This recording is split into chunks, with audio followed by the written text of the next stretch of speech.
Well, you got involved. You threw your hat in the ring and fought, and you were telling us off the air about some of the things that have happened, about how that they came to your home in the middle of the night. Tell us about some of the tactics that they used against you.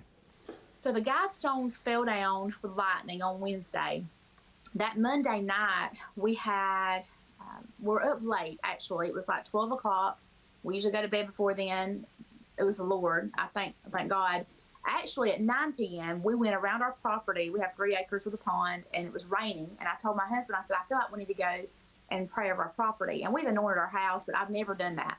And my best friend had a dream of me doing this the day before. And I said, okay, I'm going to do it. So time got away from me. So we got out with an umbrella. We walk our whole property at 9 p.m., pray over our property, anoint our property. And at midnight, I just got out of the shower. My kids are already in the bed. My husband's laying in the bed reading a book. And my 17-year-old comes in there and he's like, Mama, there's people with rifles in our bushes. And we're upstairs. All the bedrooms are upstairs. And I said, what? He said, Mama, are they coming to arrest you? Because, the Guidestones thing had happened and all the news media was trying to tie me to it. And I said, well, baby, I don't know.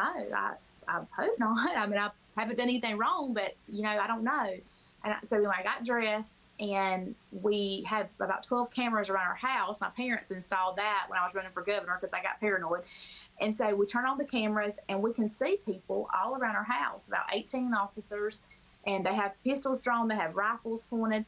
So my 14-year-old in the process, the one you prayed for, this type 1 diabetic, she opened the window and she screamed because there was a light shining in her eye.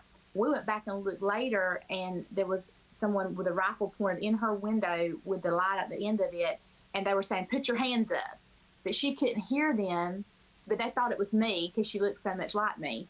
And so they couldn't tell. And they could have shot her, but we didn't know that at the time. Anyway, I called 911, and I said, listen, there are people all around my house. What is going on? And she said, well, you called us. I said, no, ma'am, I didn't call you. She said, well, you did. You said you shot your husband 4 times and you were going to shoot yourself. And I said, okay, this is called swatting. This is a real thing. This is a lie. What number called you? And it was a calling app. So they had called on a calling app. It was a robotic voice that was a female voice. And they said they were me, and they said all this. And I said, well, I'm telling you, I have not, my husband's right here. So my husband says, I'm here. I'm not shot. I said, I'm not shot. I haven't shot myself. My children are very upset, and I want them to get the rifles off the property. And so she said, well, you're going to have to go outside and talk to them. I will not go outside till they shoot me. No, ma'am.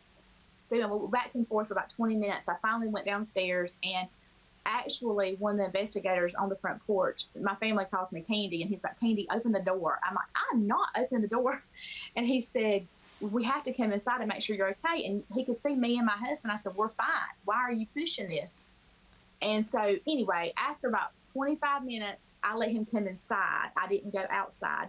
But it felt so violated because I couldn't come downstairs with my weapon to protect myself, or I would have been shot.